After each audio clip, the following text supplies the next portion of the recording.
Welcome back. You must have seen beaded blouses with this kind of bottom.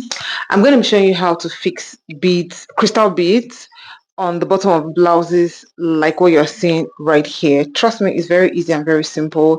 Let's jump straight into the tutorial. I'm going to be using crystal beads in size 6. I'm using a pink base so that you can see the contrast and the color of the bead and the fabric so that you can see clearly what I'm doing. So what I'm doing right there is to tie. It's very simple. Just put the needle in and just put a needle inside the thread that way and pull. That's all. It's not going anywhere. And then we're going to put in the needle right where we want to start the beading from. So I put it right through the point where I tied it and brought it out at the bottom of the fabric. Remember the bottom, not the back, not the front, but you see where the fabric was folded, either it was ironed flat or whatever you used to tape it up. That is where you would actually put your needle through. So now we're going to be using 3 beads. So I picked 3 that's what we're going to be using. So we'll just bring it down right there.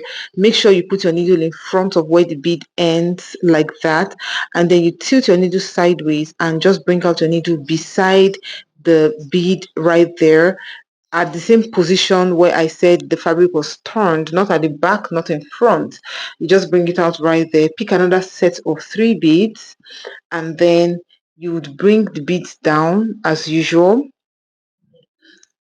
Lie it down that way. Make sure it's positioned properly, and then you'd identify the position of where the bead ends, and then that's what I was trying to do right there to make sure by the time I fix it stays well. So that's where it ends, and then I just put my needle just in front of the bead that way, tilt it sideways and bring it out right there. Go again, pick the 3 beads. So as you can see, the space in between was kind of wider, so I'm going in with the needle again to bring out the needle so that it can be exactly where I want it to be. So now it is where I want it to be. I'll go ahead and keep putting the beads. Now there are 2 things I could have done. I could have brought back the needle and put it where I wanted it to be, or just adjust it the way I did it. I just wanted you to see that these are the ways you can go around it. So I just bring out the needle right there beside it and make sure I arrange it properly, and that's it. I'll pick another set of 3 beads. So what I did right here is that, in case, so when you look at it from afar, all the pictures I showed you,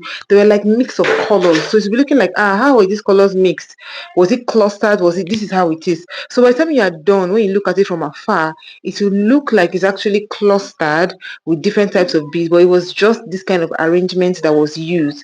But what was used was 2 different colors, and it looked like it was closer. Meanwhile, it was just the straight beading pattern that was used. So this is what it looks like by the time we're done. By the time we're done with this, we just do it for as long as you want and every portion you want it.